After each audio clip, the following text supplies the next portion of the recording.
Bismillahirrahmanirrahim. Kelompok yang pertama yang termasuk dari bagian orang yang dicampakkan ke dalam neraka disebabkan karena harta, yang pertama yaitu adalah orang yang mereka senantiasa hidupnya tidak ada yang dia pikirkan di dalam pikirannya dan tidak ada yang diinginkan di dalam hatinya kecuali dunia. Terus menerus. Sampai-sampai ketika mereka beribadah pada ibadah-ibadah akhirat, yang harusnya ibadah akhirat itu menjadi sebuah kunci keselamatan pada kehidupan kelak di akhiratnya, ibadah di akhirat pun dia niatkan untuk mendapatkan dunia. Itu termasuk di antara yahsabu annama lahu akhlada. Itu yang pertama. Ya, jadi ada orang-orang yang mereka itu yahsabu annama lahu akhlada itu apa? Yaitu adalah mereka yang senantiasa tidak ada yang difikirkan, tidak ada yang diinginkan, tidak ada yang diharapkan, dan tidak ada satu obsesi paling besar pada hidupnya kecuali adalah dapat dunia. Sampai-sampai ibadah yang harusnya diniatkan untuk Allah dan bagaimana kita mendapatkan rahmat dengan ibadah itu kelak pada kehidupan di akhirat, maka dia niatkan pula bahwasanya ibadah akhirat pun dia niatkan untuk dunia. Maka ini merupakan konkretnya ayat yang ketiga dalam kelompok manusia yang pertama. Makanya hati-hati. Ya. Kita tentunya sering membahas dan kita tentunya sering sekali mendengar ayat yang Allah sampaikan pada surat Hud. Ya. Ketika Allah menyampaikan kepada kita surat Hud, bahwasanya Allah itu mengatakan, "Man kana yuridul hayatad dunya wa zinataha nuwaffi ilaihim a'malahum fiha wa hum fiha la yubkhasun. Ulaika alladzi laysa lahum fil akhirati illan nar wa habita ma sana'u fiha wa batilu ma kanu ya'malun." Ya. Allah menyampaikan kepada kita pada surat Hud ketika Allah mengatakan, "Man kana yuridul hayatad dunya wa zinataha." Siapapun orang yang menghendaki kehidupan dunia, kami akan berikan kepadanya kehidupan dunia sesuai dengan apa yang mereka niatkan. La yubkhasun, dan mereka tidak dikurangi. Jadi kalau ada orang pada jejak kehidupannya, ketika dia melakukan aktivitas, ketika dia belajar, ketika dia melakukan berbagai macam kegiatan, semuanya itu sampai ibadah yang dia lakukan itu niatannya hanya untuk menjadikan dia cukup dan kaya, dia akan diberikan oleh Allah kepadanya dunia. Enggak dikurangi oleh Allah. Kalau dia menginginkan dunia, akan dikasih oleh Allah kepadanya dunia kalau Allah berkehendak. Allah lalu melanjutkan ayat yang ke-16. Ulaika alladzi laysa lahum fil akhirati illan nar wa habita ma sana'u fiha wa batilu ma kanu ya'malun. Tapi nanti di neraka mereka tidak mendapatkan apa-apa kecuali adalah neraka ketika di akhirat. Sia-sia apa yang mereka lakukan, batal atas apa yang mereka usahakan. Ini teguran untuk ustadz, untuk guru, untuk jamaah, untuk murid, untuk orang yang di kota, untuk orang yang di pinggir kota. Jadi orang yang mereka nanti akan mendapatkan ancaman kalla la yumbadanna fil khutamah, itu siapa kelompok ini? Yang pertama, orang yang mereka itu semuanya diniatkan untuk dunia, sampai ibadah pun diniatkan untuk dunia. Sehingga akhirnya tidak ada yang tersisa pada apa yang dia kerjakan kecuali hanya mendapatkan dunia. Dan tidak ada lagi balasan yang mereka jumpai dan mereka nanti dapatkan di akhirat. Karena niat mereka melakukan ibadah pun untuk dunia dan akhirnya sudah dapat dunia. Makanya dalam bentuk satu ilustrasi, bisa jadi ada orang ketika mereka ditimbang oleh Allah ataupun ketika mereka dihisap oleh Allah, mereka bertanya, mana sholat saya, mana sedekah saya, mana sholat tahajud saya? Maka ada suara yang nanti akan memberikan jawaban. Bukankah sholatmu, bukankah puasamu untuk mendapatkan kekayaan? Dan aku sudah berikan kekayaan itu kepada kalian ketika di dunia, meniatkan ibadah kalian untuk dunia, dan sudah kalian peroleh. Dan tidak ada lagi balasan di akhirat karena sesungguhnya setiap segala sesuatu tergantung bagaimana niatnya. Nah ini hati-hati. Lah inilah yang menjadikan kita faham. Jadi kalau orang sudah tertipu, kalau orang sudah terkena bisanya dunia, lalu dia menyangka dunia itu akan kekal untuknya, maka akhirnya kelompok yang pertama adalah Apapun dia lakukan, sampai ketaatan itu pun dia niatkan untuk dunia ketika merasa bahwasanya dia akan hidup selamanya di dunia. Sampai ibadah akhirat yang harusnya dia simpan untuk mendapatkan kebaikan akhirat, maka ibadah akhirat pun dia perkosa dalam tanda kutip. Dia jadikan ibadah akhirat itu hanya untuk dunia yang pengen dia peroleh dengan kelapangan dan kekayaan yang dia mimpikan dan menjadi obsesinya selama ini. Ini hati-hati ya.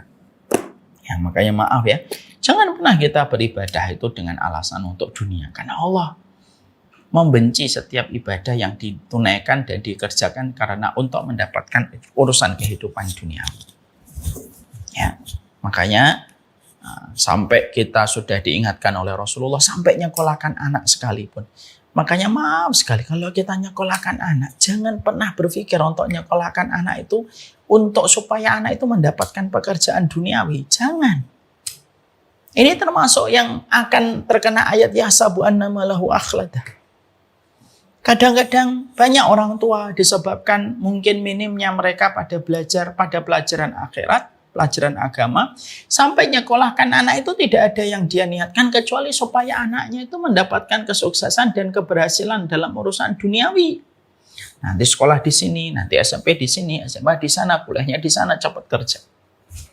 Padahal Rasulullah SAW sudah menyampaikan untuk kita, man ta'allamal ilma yubtagha bihi wajhullah la yata'allamuhu illa liyusiba arada minad dunya lam yari rahiyatal jannah. Siapapun mereka yang mencari ilmu yang harusnya diniatkan mencari ilmu karena Allah, lalu dia mencari ilmu karena untuk dunia, tidak akan bisa mencobanya surga.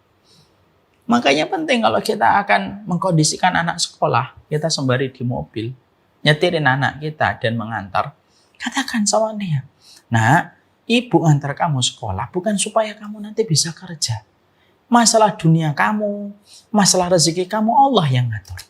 Tapi ibu ngantarkan kamu ke sekolah tiap hari, ibu tidak pernah merasa komplain, tidak pernah merasa lelah, supaya kamu kenal dengan Allah. Ini yang kita harus tanamkan semenjak dia belia, supaya dia itu mindsetnya hidup.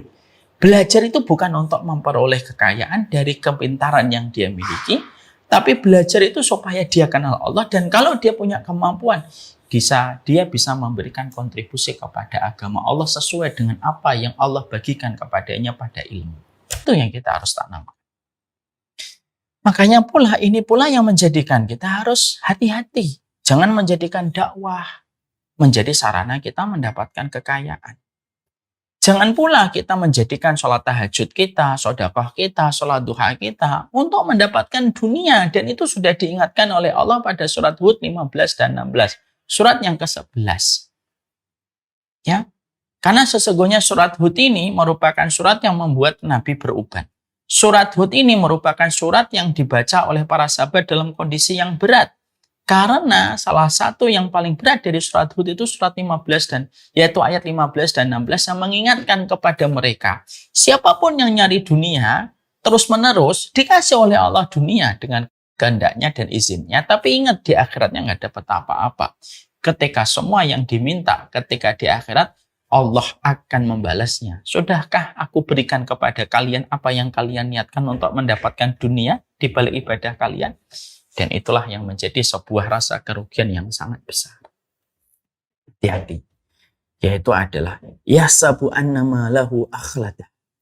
Mereka menyangka harta itu mereka itu mengekalkan. Siapa yang termasuk pada kelompok ini? Satu, kelompok yang mereka meniatkan seluruh hidupnya, seluruh aktivitasnya hanya untuk dunia. Bahkan belajar untuk dunia. Bahkan ketaatan pun ujungnya untuk dunia. Dan itu hati-hati. Tolonglah kita tidak usah pakai mindset bahwasanya sedekah itu pasti kaya. Sedekah itu pasti berkah, saya setuju. Tapi kalau sedekah pasti kaya, saya tidak setuju. Karena belum tentu orang yang sedekah itu pasti kaya. Karena yang kaya belum tentu bahagia dan belum tentu cukup. Berapa banyak orang yang kaya tapi tidak merasa cukup? Berapa banyak orang yang kaya tetapi mereka merasa kurang dan akhirnya mereka korupsi dan jadi koruptor? Sedekah itu tidak menjanjikan kaya, tapi sedekah itu menjanjikan kepada kita keberkahan. Kalau itu saya setuju. Ya. Makanya janganlah ada Namanya ibadah orientasi dunia. Saya sering menyebut untuk mengingatkan diri saya, ibadah cita rasa dunia. Ini berbahaya.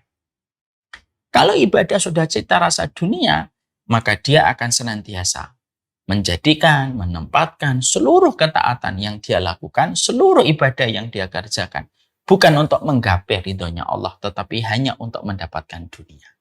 Lah inilah yang Allah sampaikan ancamannya. Kalla la yumbadanna fil khutam. Dan ayat ini ada keterkaitan pada surat Hud 15 dan 16. Makanya Allah menyampaikan, sekali lagi saya bacakan ayat yang ke-16.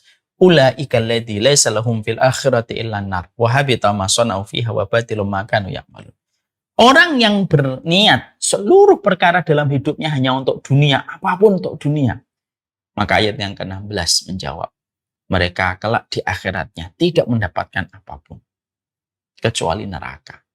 Sia-sia apa yang mereka lakukan, batal atas apa yang mereka usahakan. Makanya Masya Allah ya, betapa mengerikannya dunia itu. Karena tidaklah diletakkan ayat yang ketiga, yahsabu annama lahu akhlada, lalu ayat yang keempat, kalla la yumbadanna fil khutamah, untuk memberi pengertian kepada kita dan memberi arti kesadaran. Yang menyeret manusia menuju neraka itu selalu ada kaitannya dengan dunia ketika kita salah menempatkannya. Ini yang pertama. Ya Rabbi syukran, hadaita qalbi syukran.